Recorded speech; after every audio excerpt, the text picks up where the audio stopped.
ठीक है। अरावली पर्वतमाला के बारे में सबसे पहले, यह जो अरावली पर्वतमाला है किस रूप में थी? वलित पर्वतमाला के रूप में। किस रूप में? वलित पर्वतमाला के रूप में। वर्तमान में किस रूप में? अवशेष पर्वतमाला के रूप में। ओके, इसकी शुरुआत खेड़ ब्रह्मा, पालनपुर, गुजरात से, ठीक है। रायसेना की पहाड़ी जो कि दिल्ली में है वहां तक है। 4 जिलों में है, कौन कौन से? गुजरात, राजस्थान, हरियाणा और दिल्ली। इसकी कुल लंबाई है 692 किलोमीटर और राजस्थान में है 550 किलोमीटर। कितने किलोमीटर? 550 किलोमीटर। इसकी जो औसत ऊंचाई है किसकी? अरावली की 930 मीटर। इसकी जो सर्वोच्च चोटी है गुरु शिखर, उसकी है 1722 मीटर। बात करें राजस्थान में 550 किलोमीटर की, तो इसकी शुरुआत आबू रोड सिरोही से लेकर डोसी की पहाड़ी झुंझुनू तक है। ओके, इसे 3 पार्ट में डिवाइड किया गया है, दक्षिणी अरावली, मध्य अरावली और उत्तरी अरावली। दक्षिणी अरावली में सिरोही, उदयपुर और राजसमंद आते हैं। इस दक्षिणी अरावली की सर्वोच्च चोटी है गुरु शिखर 1722। मध्य अरावली में जो मुख्य जिला आता है वो है अजमेर। इसकी सर्वोच्च चोटी है मोराइजिया टोलगढ़ 933 मीटर। उसके बाद आता है आपके उत्तरी अरावली। उत्तरी अरावली में आता है जयपुर, अलवर और दौसा।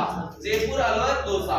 और इसकी सर्वोच्च चोटी होती है रघुनाथगढ़ 1055 मीटर। कितने मीटर? 1055 मीटर। और ये डोसी की पहाड़ी झुंझुनू में क्या हो जाती है? समाप्त। ठीक है। इसके अलावा अरावली जो देखो सेकंड ग्रेड रीड में प्रश्न बनते वो बनते अरावली की इंपोर्टेंस यानी अरावली के महत्व से लेकर अरावली का महत्व क्या है। तो अपन ने बात की थी ये जो मरुस्थल मार्च को क्या करती है? रोकती है। जो मरुस्थल का विस्तार होता है उसे रोकने का कार्य कौन करती है? अरावली।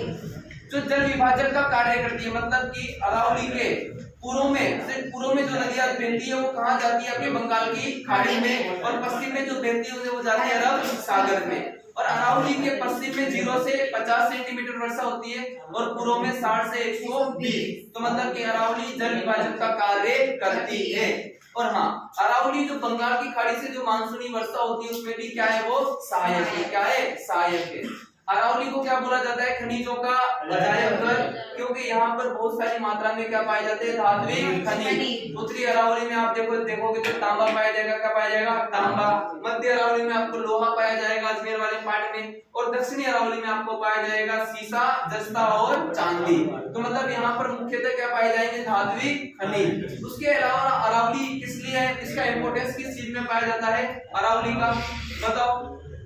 उसके अलावा इतनी सारी चीजें किसकी? जैव विविधता में। यहाँ एक तो देखो जंगली भाग है तो वन्य जीव पाए जाएंगे और यहाँ पर जैव विविधता भी क्या होगी? अलग। तो ये है कुल मिला के अरावली का छोटा मोटा जो आज अपन ने पढ़ा। कल अपन पढ़ेंगे अरावली के दर्रे। दर्रे वो होते हैं बेसिकली जो पहाड़ी और इसके बीच का जो रास्ता होता है उसे क्या बोलते हैं? दर्रे या नार। क्या बोलते हैं? दर्रे या नार। तो अरावली के जो दर्रे है ना, जैसे कि सूरा घाट, शिवपुरी घाट, ये अजमेर के दर्रे हैं। ठीक है। बाकी देसूरी की नाल यानी क्या होता है? दर्रा। नाल किसे बोलते हैं? दर्रे को। वो पढ़ लेंगे। और उसके बाद अपन तीनों उत्तरी अरावली, मध्य अरावली और दक्षिण अरावली को विस्तार से पढ़ेंगे। कोई समस्या हो तो पूछ लो। नहीं है? ठीक है, चलो भाई आज के लिए इतना ही। कभी भी पढ़ाएंगे आप लोगों को। टाइम भी हो गया आपका।